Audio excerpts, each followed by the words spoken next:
Oh, oh no. Oh, It's okay. Wake up. Wake up. You just had a bad nightmare. it was terrible. It was horrible. Last night I woke up with a yelp, sweaty and gasping.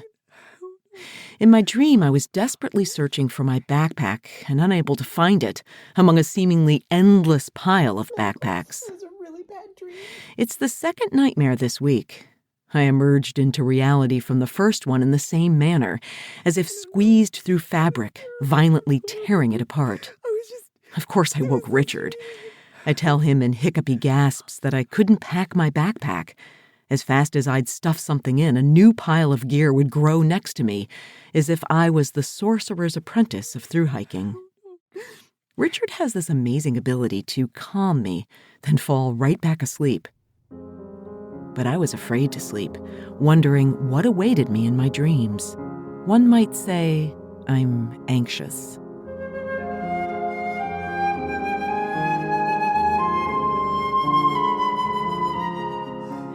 You're listening to the Blissful Hiker podcast.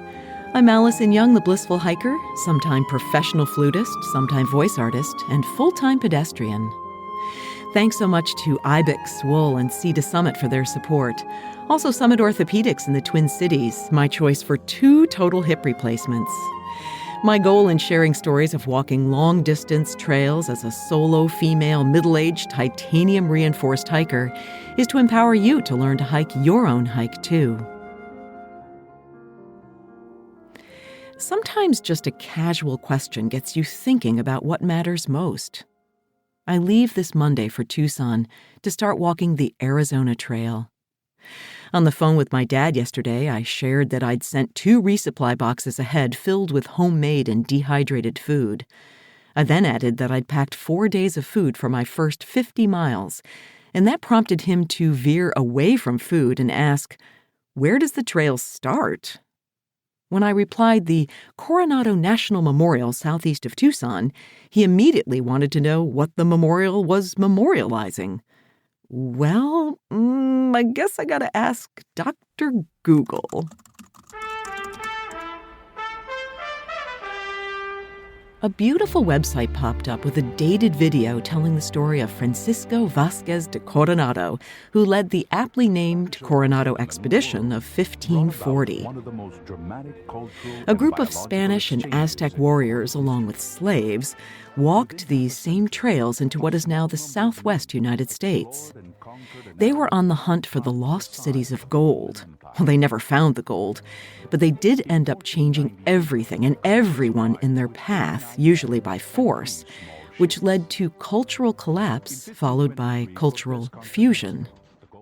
We have what is known as the Southwest United States because of this cultural fusion. But wait, there's more history, and this from only 2 years ago.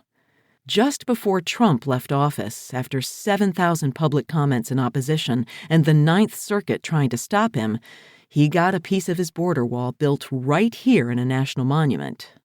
The southern terminus of the Arizona Trail is right next to this piece of border wall, and it was chosen specifically for its natural and wild beauty at the convergence of 4 geographic regions: the Madreon, Sonoran, Chihuahuan, and Southern Rockies Mogollon.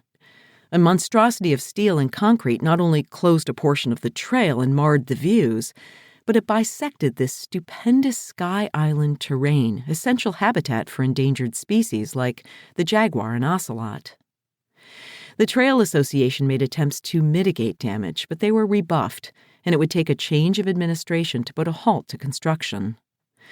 Still, the trail remained closed due to abandoned materials, unstable soils, and open trenches created from dynamite causing safety concerns, until December 31st, when the trail to the border was finally reopened. Just in time for my feet to walk on it.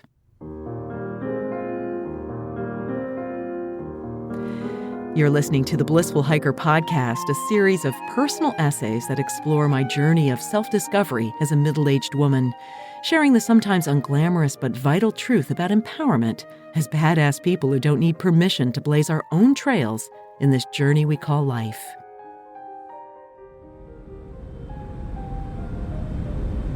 I sit squeezed into a window seat on a completely full flight heading to Tucson.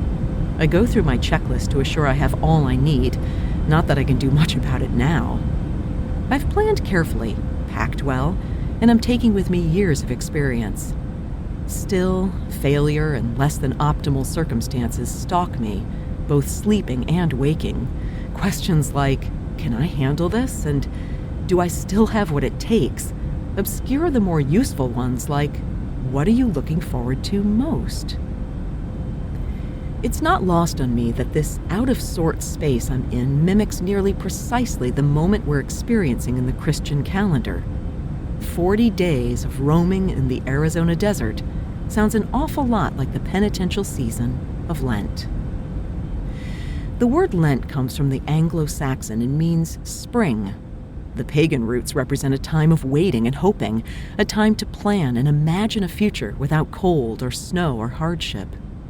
For early Christians, the 6 weeks before Easter prepared converts for baptism.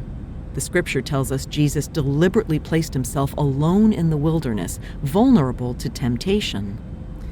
Lenten contemplation and solemnity imitates this act through fasting, prayer, and giving up something, all in the service of developing a deeper relationship with God.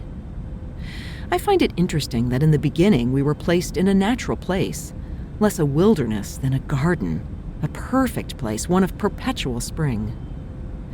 We're no longer there, both metaphorically and actually, but we long for a return, perhaps not to a life without care or worry, but to one that's healthy, that's connected, that's grounded. Welcome on board Flight 4B7. The plane pulls out of the gate and rolls over ice, squashed and carved into fanciful arcs by so many wheels.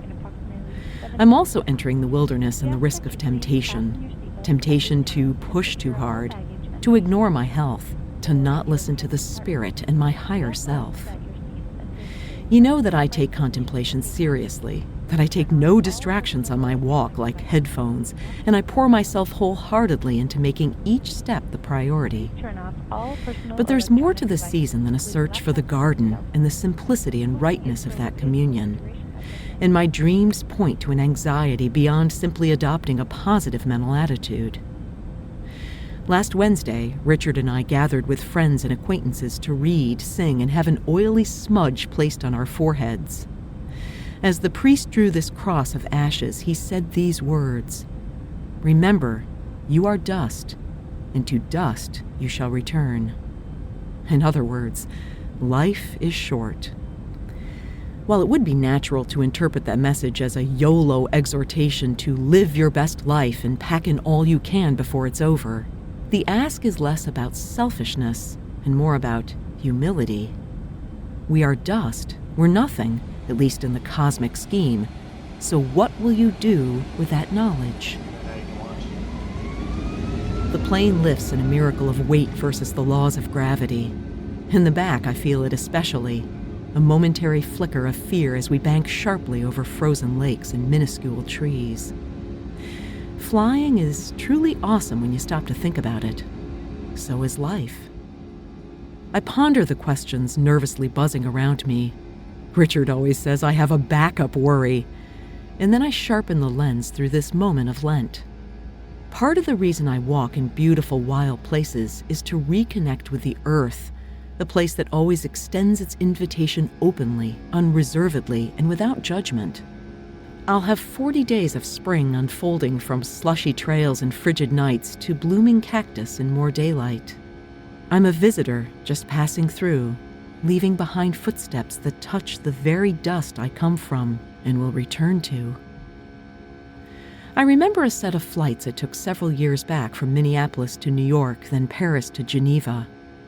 I got off the plane, hopped on a train, found the local bus, then walked up a country road heading south to the Mediterranean. I camped in a damp field that night above Lac Léman, just me and some slugs, cowbells tinkling in the distance. Who does that? Richard reminds me often. I do. I guess when you're on your way, it's best to just get going. My plan is to do the same today. Walk as soon as I'm dropped off and go as far as I can before dark.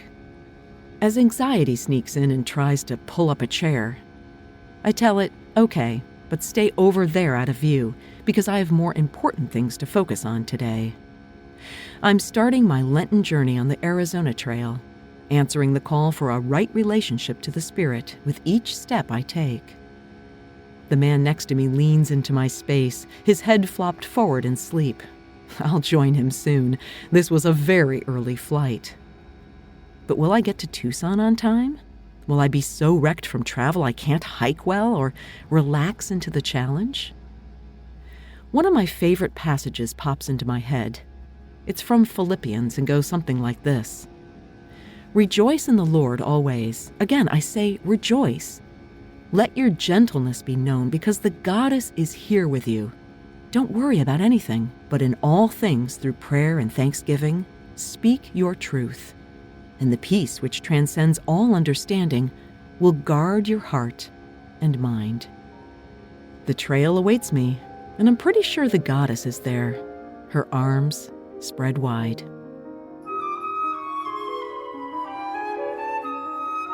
You can subscribe to Blissful Hiker wherever you get your podcasts, and please leave a review on Apple to help the show get discovered. Blissful Hiker is on Patreon right now. You can support the show financially as a patron and help me get those stories from the trail. Find a link to Patreon in the show notes or at blissfulhiker.com. Blissful Hiker is also where you can find other episodes, read the blog, see pictures, and contact me, blissfulhiker.com. Next week, I'll touch that border wall and start a rocky, steep, and wondrous journey on the Arizona Trail. Until then, my friends, kia kaha and happy trails.